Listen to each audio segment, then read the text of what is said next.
J'ai 27 ans, je suis né dans une famille qui habite dans le sud Charente, à Pillac. J'ai un petit frère.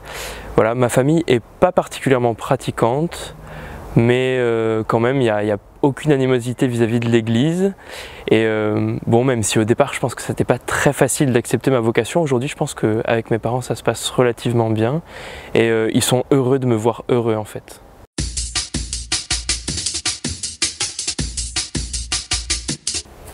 Elle est née dans mon cœur il y a un certain temps, mais c'était pas forcément évident pour moi de la voir tout de suite. C'est-à-dire que donc j'ai été au collège à Montmoreau, dans le sud du diocèse, ensuite j'étais au lycée à Barbezieux, ensuite je suis parti faire des études d'économie à Bordeaux, puis à Paris. Et je pense que c'est vraiment au cours de mes études que ce désir a commencé à grandir dans mon cœur, où j'ai vraiment commencé à me sentir appelé personnellement. Alors ça va de pair avec une vie de prière qui a commencé à s'approfondir, la participation à la messe du dimanche de plus en plus régulière, et puis vraiment un appel intérieur qui a retenti, où je me suis vraiment senti rejoint et appelé à quelque chose de plus grand. C'est-à-dire que j'aimais vraiment beaucoup les études d'économie que je faisais, mais je sentais que le Seigneur m'appelait à quelque chose de plus grand, un peu un saut dans le vide pour lui et pour l'Église. Et voilà ce qui m'a amené à entrer au séminaire après 3 ans d'études, d'abord à Bordeaux, puis maintenant à Paris depuis 2 ans. Et voilà, et à demander à Monseigneur Gosselin s'il acceptait de m'ordonner diacre pour le diocèse.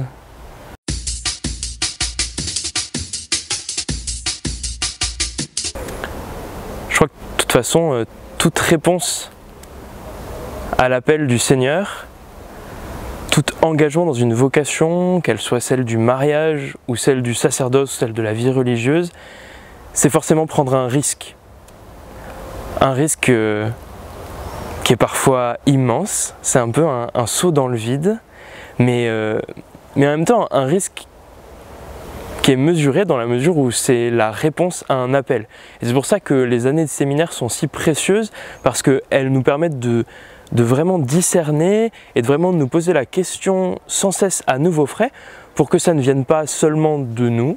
Et je crois qu'on en a vraiment de plus en plus conscience au fil des années au séminaire, mais que ce soit vraiment la réponse à un appel.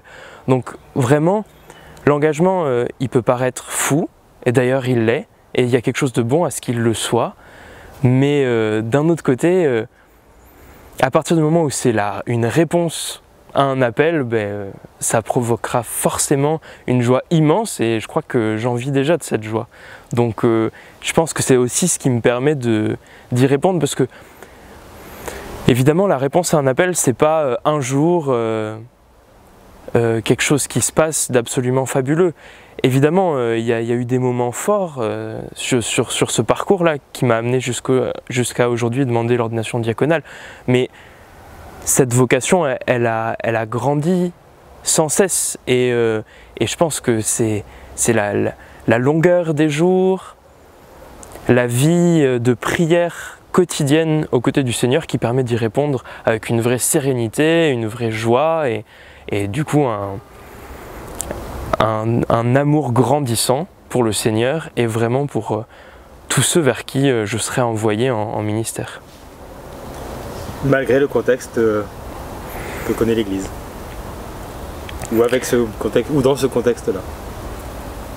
Je ne sais pas si l'Église a déjà vécu une période calme et sereine dans son histoire. Je pense que, évidemment, la période que l'on vit est particulièrement difficile. Une chose est certaine, c'est que ça me rappelle sans cesse que ça ne sera jamais avec mes propres forces que je pourrai vivre le ministère auquel je serai appelé. Et d'ailleurs, c'est aussi un peu pour moi l'occasion de faire un appel à tous les chrétiens, c'est-à-dire que sans le soutien des chrétiens du diocèse, sans l'amour fraternel qui nous relie, sans le désir de vivre ensemble de la sainteté aujourd'hui, en fait, aucun appel, aucune réponse à l'appel n'est possible. Donc, en fait, si j'ai confiance, c'est pas en mes propres forces, mais c'est dans le Seigneur et dans la fraternité à laquelle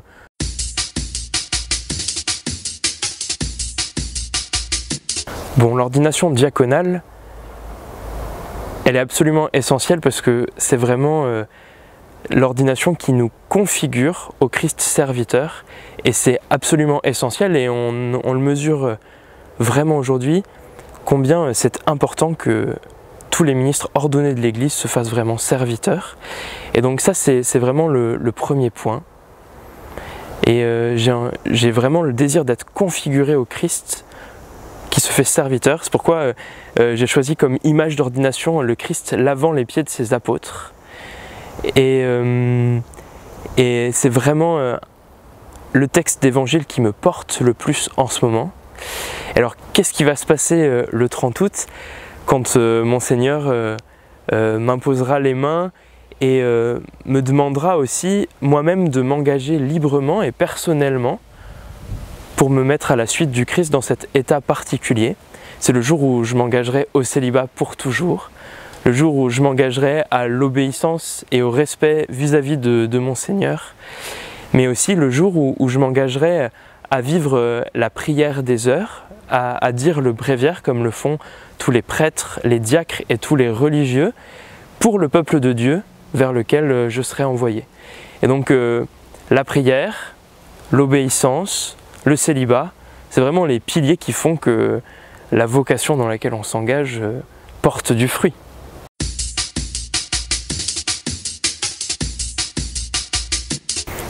Alors après le 30 août, je serai envoyé à Cognac, auprès de la paroisse de Cognac, avec les pères Pierre-Marie Robert et Franck Certain, où j'aurai divers ministères, notamment auprès des jeunes, peut-être certainement aussi auprès de l'hôpital. Le ministère reste encore un peu à construire. Ça durera 6 mois, puisque je dois repartir à Paris quelques mois pour finir mes études, et ensuite on envisagera les années qui viennent. Mais pour l'instant, rien n'est encore très décidé.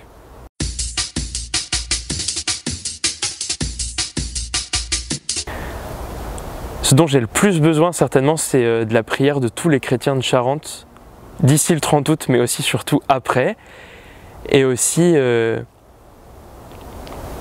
pouvoir vraiment vivre ce ministère diaconal pleinement pour un jour devenir vraiment un pasteur selon le cœur du Christ.